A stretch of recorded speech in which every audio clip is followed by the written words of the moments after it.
Welcome back to you my YouTube channel Sanjana Vidyapeeth. देखिए बेटा, आप लोगों ने यहाँ पर संकुल यौगिकों के कुछ थ्योरम पढ़ रहे थे। उन्हीं थ्योरम में आपने फर्स्ट थ्योरम पढ़ी थी, किसकी यहाँ पर वर्णन की, जिसमें आपने यहाँ पर संकुल यौगिकों में दो प्रकार की संयोजकता आइडेंटिफाई की थी। एक तो प्राथमिक संयोजकता प्राइमरी यहाँ पर वैलेंसी, और दूसरी यहाँ पर आपने आइडेंटिफाई की थी द्वितीयक संयोजकता सेकेंडरी वैलेंसी। इसी को हम आगे बढ़ाते हैं यहाँ पर आबंधन को एक्सप्लेन करने के लिए, जिसमें यहाँ पर सेकंड इम्पोर्टेंट क्या, वेरी इंपॉर्टेंट थ्योरी यहाँ पर अपने पास कौन सी आती है बेटा, वीबीटी। कौन सी थ्योरी आती है अपने पास यहाँ पर बेटा, वीबीटी।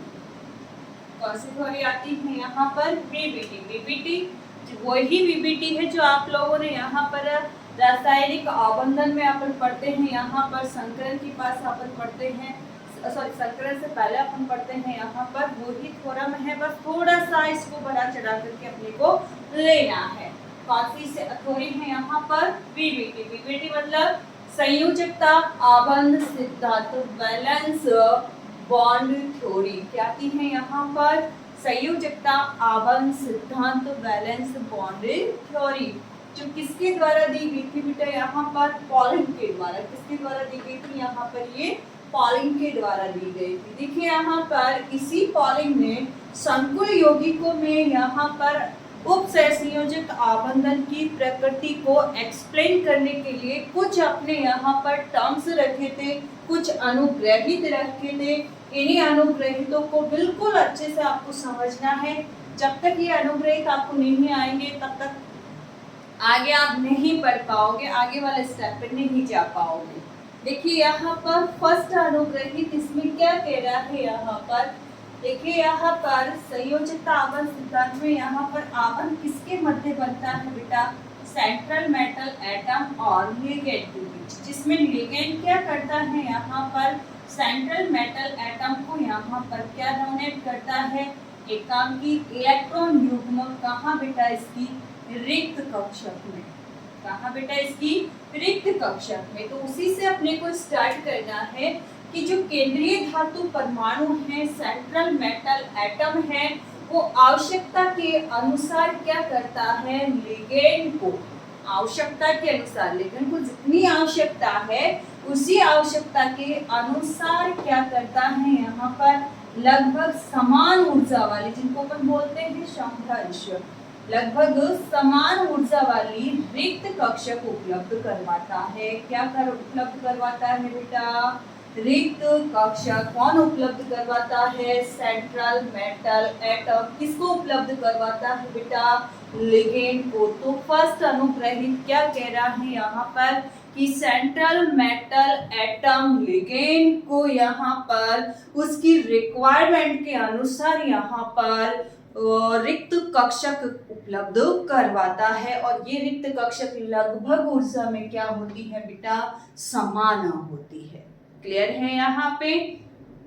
सेकेंड पॉइंट देखिए यहाँ पर, ये जो लगभग समान ऊर्जा वाली जो कक्षक आ रही हैं, वो कक्ष की परस्पर ऊर्जा का क्या करती है बेटा, पुनर्वितरण। कि बेटा आपने कहा लगभग समान, यानी कुछ में ऊर्जा कम होगी, कुछ में ऊर्जा होगी कम होगी।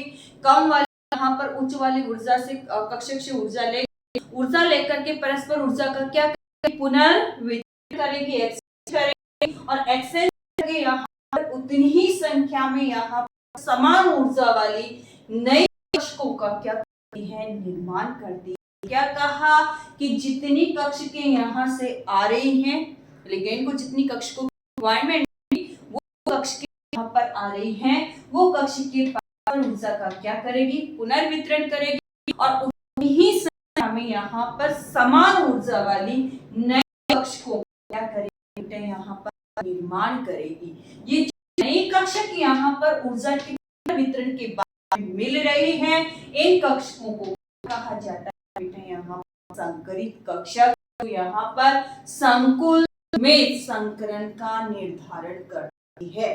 क्या कहा यहाँ पर, ये जो नई कक्ष के फॉर्म हो रही है, उनको अपन कह रहे हैं बेटा यहाँ संकरित कक्षक, और ये संकरित कक्षक उस संकरण का हाइब्रिड का यहाँ निर्धारण करती। क्लियर है? क्या कहा?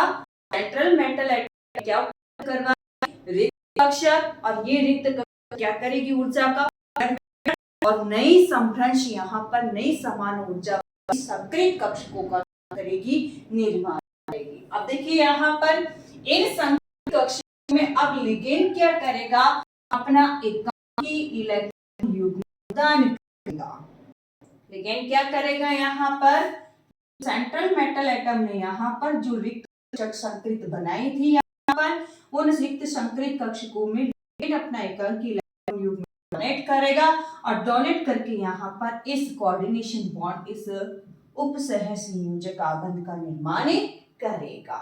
क्लियर है? यहाँ पे स्टार्ट हो रही है सेंट्रल मेटल एटम से, रिक्त कक्षक किसके अनुसार, लिगेंड के अनुसार, वो रिक्त कक्ष के परस्पर पुनर्वितरण करना, पुनर्वितरण करके नई संकृत कक्षकों का बनना और उन संकृत कक्षकों को लिगेंड का इलेक्ट्रॉन प्रदान करके उपसंयोजक आबंध का बनना है। यहाँ कहानी देखिए, यहाँ पर जो सेंट्रल मेटल एटम है, हो सकता है वो अपनी कौन सी रिक्त कक्षक उपलब्ध करवाए बेटा, n-1 d nsnp कक्षक। n-1 d का मतलब है कि ये बाहर वाली कक्ष के हैं दोनों, nवें कोश की कक्षक है, और ये nवें से एक कम वाली यानी अंदर वाली कक्षक है। कौन सी, यहाँ पर nवें से जो बाहरी है सबसे बाहरी और उससे एक कदम अंदर की ओर है, यानी कौन सी कक्षक, आंतरिक कक्षक।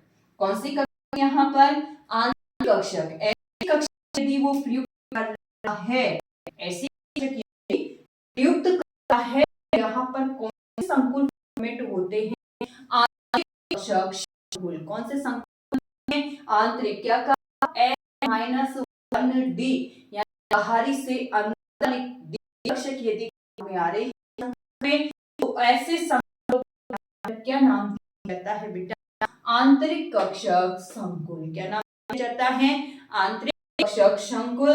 इन्हीं को दूसरे नाम से जानते हैं यहाँ पर निम्न चक्रण संकुल से। ये अभी एक्सप्लेन नहीं पाएगा, ये कहाँ एक्सप्लेन हो बेटा, आपका CFT में।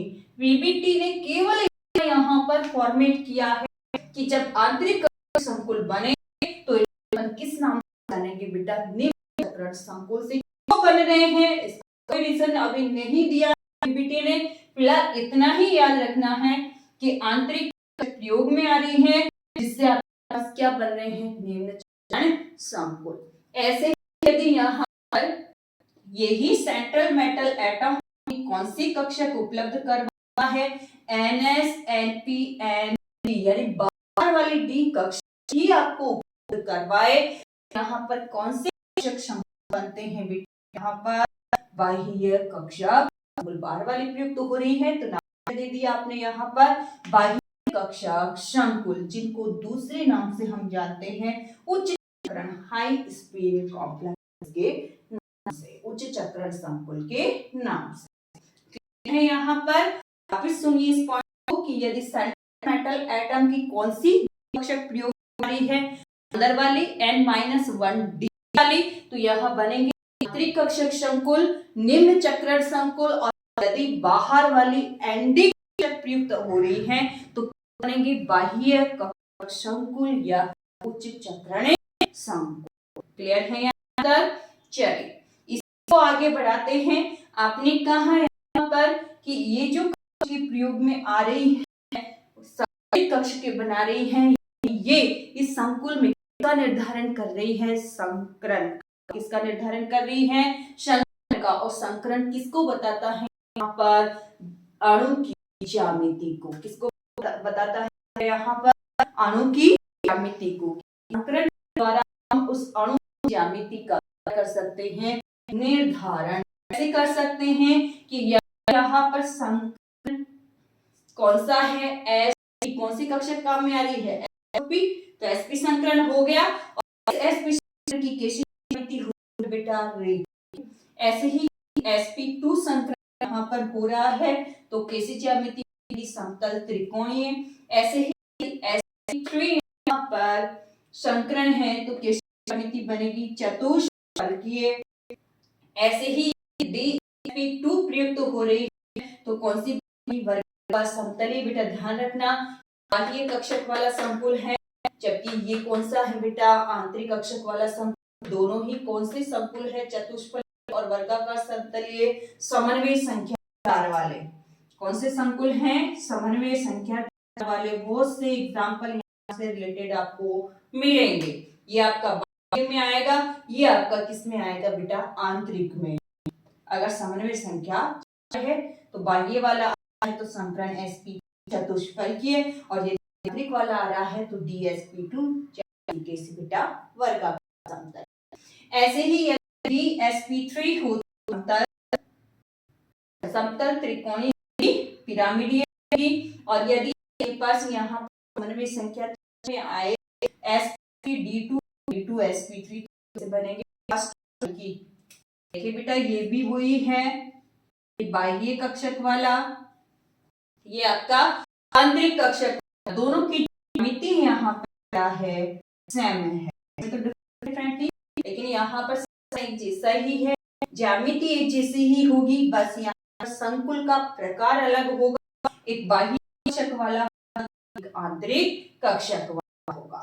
क्लियर है यहाँ पर। जब अपने पास संकरण आ रहा है, अपने इलेक्ट्रॉन उनमें डोनेट कर दिए, उसके बाद हम यहाँ पर क्या कर सकते हैं, चुंबकीय प्रवृत्ति निर्धारण कर सकते हैं। अगर आपके पास संकरण पश्चात आपके पास कक्षकों में से सेंट्रल एटम कक्ष को यदि इलेक्ट्रॉन कैसे रहते हैं बेटा, युग्मित रहते हैं, तो उन्हें अपन क्या बोलते हैं, और अनुचुंबकीय।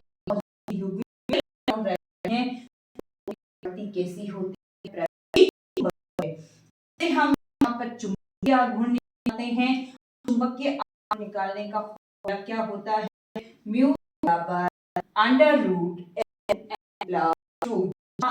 क्या है, number of unpaired electron, number of unpaired electron, युग्मित इलेक्ट्रॉन की संख्या है बेटा। यहाँ क्या कहा, यहाँ n क्या है, नंबर ऑफ अनपेयर्ड इलेक्ट्रॉन, अयुग्मित इलेक्ट्रॉन की संख्या। यदि ये संख्या यहाँ पर 3 है, संकुल के साथ अनुचुंबक, n बराबर 0 है तो संकुल के साथ प्रतिचुंबकीय।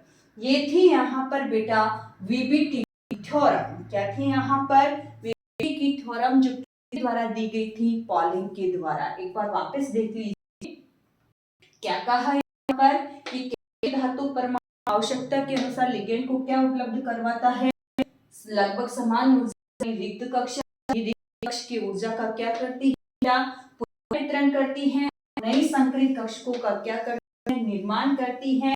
यही नई संकरित कक्षकों में लिगेंड क्या करता है, अपना एकांकी इलेक्ट्रॉन युग्म डोनेट करता है और मेटल एटम के चारों ओर उत्सर्जक का निर्माण करता है। यहाँ पर n अंदर वाली कक्षक काम में आती है तो आंतरिक कक्षक संकुल यानी कि निम्न चक्रण संकुल बने, और यदि बाहर वाली कक्षक एंटी हो रही है तो क्या बेटा बाह्य कक्षक संकुल, चक्रण संकुल। फिर आपने कहा कि यदि संकरण प्रकार निर्धारित हो गया तो उस के आधार पर हम क्या कर सकते हैं, क्या आइडेंटिफाई कर सकते हैं कि सही हम क्या कर सकते हैं, चुंबकीय यदि अयुग्मित इलेक्ट्रॉन उपस्थित है तो चुंबकीय और चुंबकीय, और यदि युग्मित इलेक्ट्रॉन प्रेजेंट है तो जहां चुंबकीय आघूर्ण निकालने का फॉर्मूला यहाँ पर अंडर रूट n प्लस 2। यहाँ n क्या है बेटा, नंबर ऑफ अनपेयर्ड इलेक्ट्रॉन। यहाँ अब कुछ एग्जांपल्स यहाँ पर कैसे आप यहाँ पर संख्या निर्धारण करते हैं, कैसे यहाँ रिक्त कक्षक उपलब्ध होती है, आप इसका स्क्रीनशॉट ले लीजिए।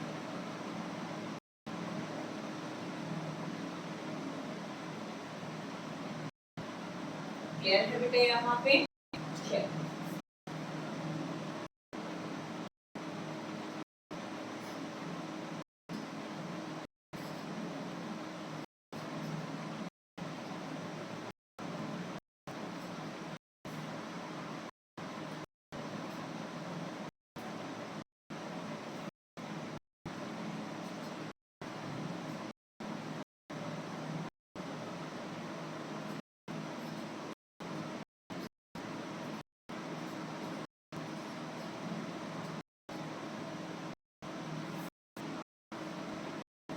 चलिए कर लेते हैं यहाँ पर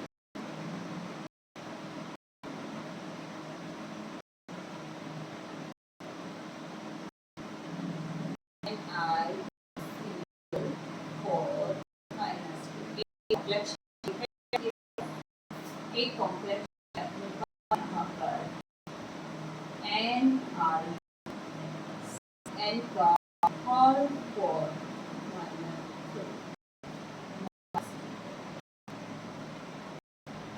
कॉम्प्लेक्स है। मैं आपको यहाँ पर समीकरण का प्रकार निर्धारित करना है कि ज्यामिति निर्धारित करनी है कि चुंबकीय आपको यहाँ पर निर्धारित करनी है। साथ ही साथ आपको यहाँ पर रंग के बारे में प्रदर्शित करना है, उसके बारे में भी चाहिए। इस स्टेप के बाद इस स्टेप को फॉलो करना है। सबसे पहले मैं इस स्टेप को ले रही हूँ, यहाँ पर ध्यान से देखी जाए कैसे को सॉल्व करना है। ये आपका है तरीका है, इसका शॉर्ट मिलेगा। जब 5 एग्जाम सॉल्व करोगे तो आप डायरेक्ट सॉल्व करना भी सीख जाओगे।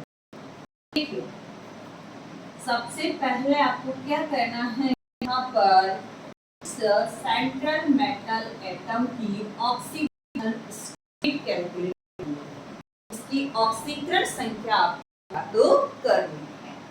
आपको पहले से रखी है x plus 4 minus 1 total charge minus 2 x minus 4 equal minus 2 x equal minus 2 तो क्या हो जाएगा 4 x आ गया प्लस का ऑक्सीडेशन स्टेट क्या है प्लस की।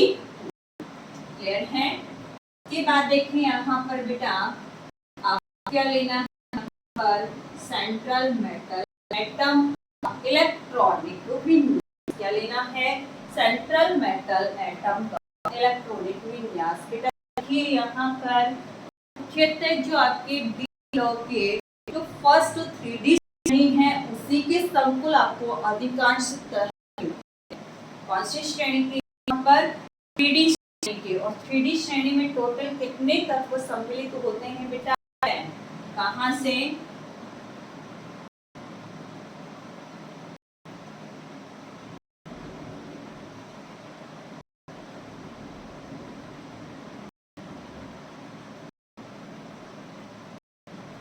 स्कैंडियम 21 से स्टार्ट होता है और 30 तक 30 तक चल 21, 22, 23 और 5, 6, 7, 8, 9 और 10। सिंपल साइन का इलेक्ट्रॉनिक विन्यास लिखने का तरीका यही, सबसे पहले क्या ऑर्गन 18 तो इसी प्रकार से होंगे। उसके बाद आपको क्या लेना है बेटा, यहाँ पर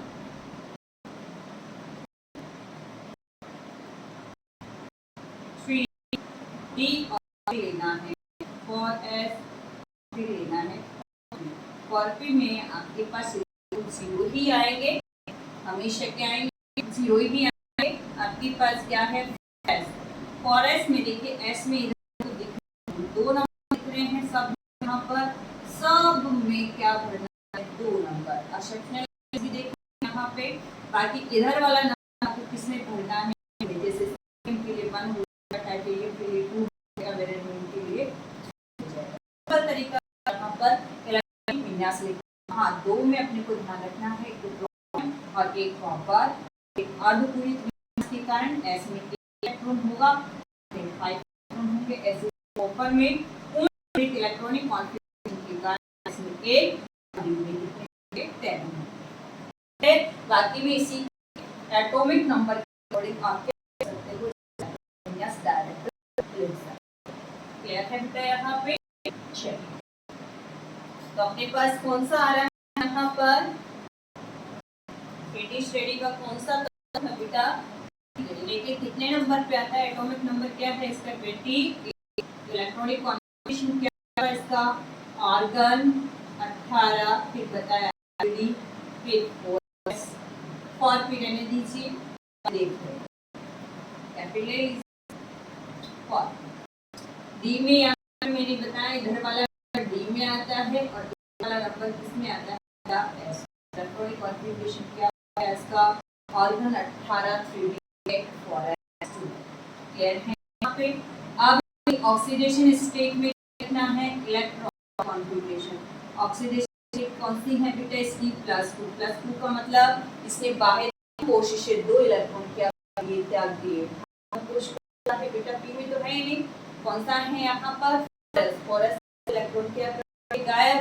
तो अब इलेक्ट्रॉनिक कॉन्फ़िगरेशन क्या हुआ, ऑर्गन 18 3D एक में क्या बेटा 0 और 3।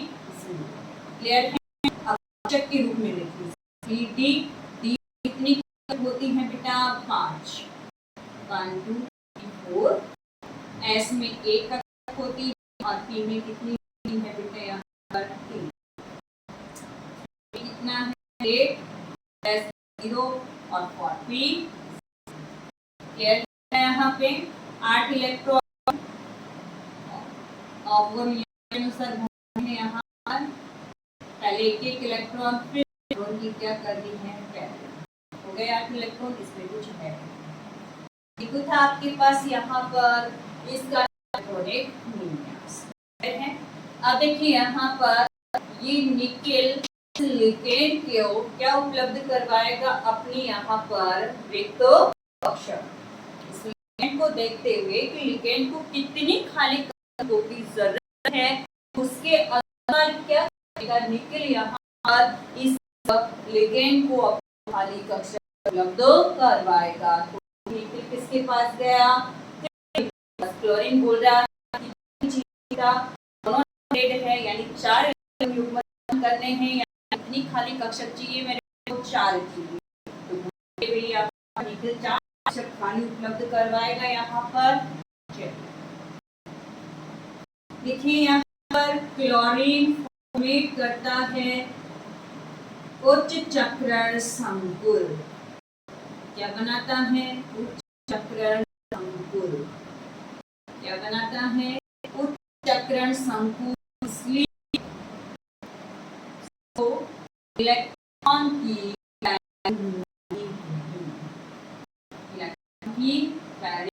नहीं होगी, इलेक्ट्रॉन नहीं। अब कैसे बनाएगा उच्च चक्रण संकुल, ये यहाँ आइडेंटिफाई नहीं है, ये नेक्स्ट फॉर्म पढ़ेंगे अपन CFT की ये उच्च चक्रण संकुल होता है। फिर आपको इतना ही याद रखना है कि उच्च चक्रण संकुल बनाता है, इसलिए यहाँ पर इलेक्ट्रॉन का ये युग्मन नहीं करेगा। युग्मन नहीं करेगा तो इसका इलेक्ट्रॉनिक विन्यास ऐसे ही आपको लिखना है।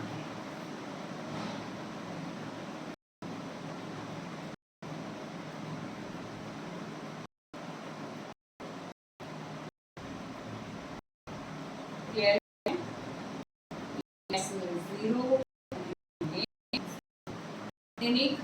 चाहिए थी भाई लिगेंड को यहाँ पर 4 चाहिए थी, यहाँ तो खाली पूरी यहाँ है खाली, तो एक एस और 3 क्या जाएगी ये चारों के मिलकर के ऊर्जा पुनर्वितरण करके 4 नई कक्षक कौन सी बनाएगी बेटा, एस पी कितनी काम रही है 3, यानी 4 क्या बनाएगी यहाँ पर sp3 ग्रेट कक्षक, अर्थात क्या हो गया है राइट। अब संकरित कक्ष को ये लिगेंड क्या करेगा बेटा, यहाँ पर एकांकी इलेक्ट्रॉन प्रदान करके क्या बनाएगा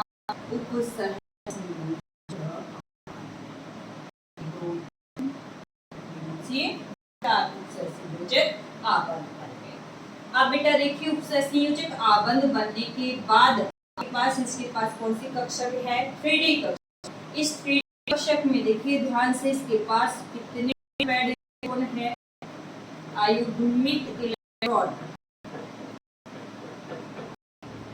एन बराबर कितने हैं बेटा यहाँ पर है, यहाँ पर n बराबर 2 आयुग्मित मिल रहे हैं, तो n और कौन सी प्रकृति हो गई अनुचुंबकीय प्रवृत्ति। एक और ध्यान में रखनी है यहाँ पर संकुल के रंग की प्रकृति। अयुग्मित इलेक्ट्रॉन है तो संकुल कैसा होता है? रंगीन होता है, कलरफुल होता है। अब क्या निकालना है इसका यहाँ पर? ज्यामिति। तो संकरण sp ज्यामिति कैसी बताई थी यहाँ पर? चतुष्फलकीय। कैसी बताई थी यहाँ पर? चतुष्फलकीय। हम यहाँ पर देखें कि आघूर्ण म्यू बराबर under root n plus 2। n कितना है बेटा यहाँ पर? 2 2 कितना हो गया बेटा यहाँ पर? 2 मल्टीप्लाई 4 यानी रूट 8 का मान कितना होता है बेटा यहाँ पर?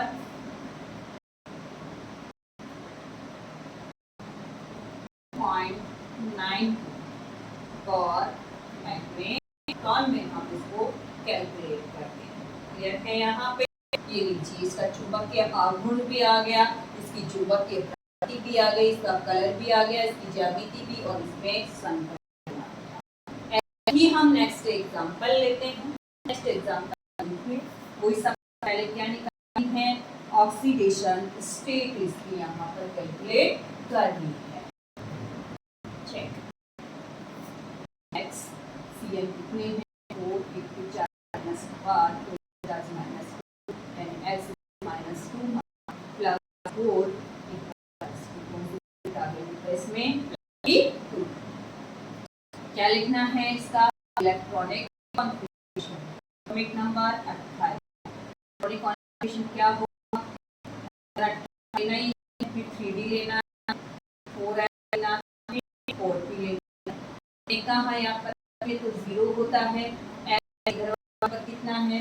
2 वाला D 8। क्लियर है? अब इसकी ऑक्सीडेशन स्टेट क्या लेना है? Electronic configuration. ऑक्सीडेशन से यानी S इलेक्ट्रॉन निकाल तो विन्यास क्या होगा? 2 निकल गए तो S में कितने होंगे बेटा? 0 और 0 रूप में लिखने यहाँ पर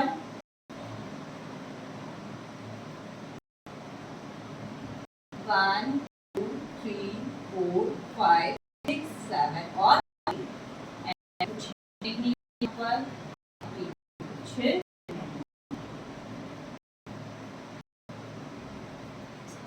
यहाँ पे यहाँ तक कोई दिक्कत नहीं है।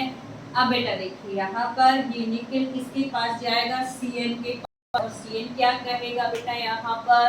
Cn क्या कहेगा यहाँ पर कि मेरे को कितनी कक्षक चाहिए? 4। तो तू मेरे को करवा यहाँ से 4 खाली उपलब्ध करवा। तो यहाँ पर निखिल क्या कहता है यहाँ पर कि तू कौन सा संकुल बनाएगा? तो बोलता है यहाँ निम्न चक्रण संकुल। Cn क्या बनाता है बेटा यहाँ पर? चक्रण संकुल। अतः इलेक्ट्रॉन का होगा इलेक्ट्रॉन क्या होगी यहाँ पर? पैर होगी। जो इलेक्ट्रॉन बचे हैं कि क्या हो जाएगी बेटा? पैरिंग हो जाएगी। क्यों? ये क्या बना है? चक्रण संकुल क्यों बना है? ये आपको इसमें पढ़ना है बेटा। में VBT कोई व्याख्या नहीं करता है। आगे यहाँ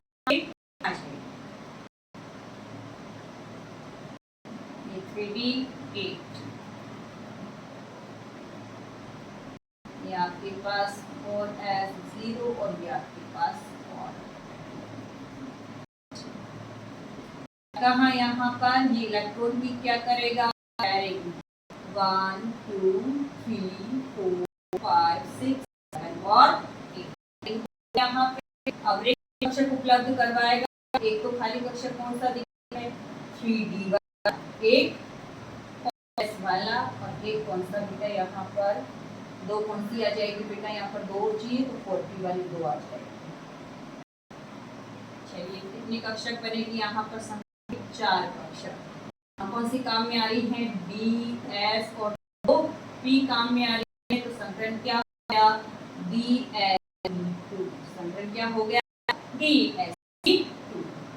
यहाँ पे अब देखिए संकरित कक्ष को सी एन क्या करेगा, अपना एकांकी इलेक्ट्रॉन डोनेट करेगा और क्या बना लेगा, उपसहसंयोजक आकर। चलिए संकरण क्या आया, PsP2 तो ज्यामिति कैसी हो गई बेटा, यहाँ पर इसकी स्क्वायर लेना, वर्गाकारी समकलीय कैसी हो गई, समकलीय। क्लियर है। हम बात करें यहाँ पर अयुग्मित इलेक्ट्रॉन की, तो बेटा देखिए इलेक्ट्रॉन दिख रहा है आपको यहाँ पर, नहीं पैरिंग में है, देखिए यहाँ पर अयुग्मित इलेक्ट्रॉन नहीं है, मान 0। अयुग्मित इलेक्ट्रॉन नहीं होते हैं तो प्रति कैसी होती है, यहाँ पर प्रति चुंबकीय। कैलकुलेट करें इसकी चुंबकीय घूर्ण को, म्यू को, तो अंडर रूट n का मान क्या आ रहा है, 0 0 प्लस 2, 2 को 0 से गुना करके वर्गमूल निकालोगे तो क्या आएगा, 0, यानी इसका चुंबकीय गुण क्या है बेटा, यहाँ पर 0। बात करें यहाँ पर समकली, तो यहाँ पर युग्मित नहीं है, यानी ये कैसा होगा बेटा, रंगहीन कलर होगा, ये रंगहीन कलर बेटा। यहाँ पर इस प्रकार आपको एग्जांपल क्या सॉल्व हो क्लियर है बेटा, यहाँ पर क्लियर है के पास क्या यहाँ पर, इसके कुछ एग्जांपल्स हम यहाँ पर सॉल्व करेंगे जब आपके पास यहाँ पर इसका पीपीटी आपको अवेलेबल हो जाएगा, उस पीपीटी में बहुत सारे एग्जांपल सॉल्व करेंगे।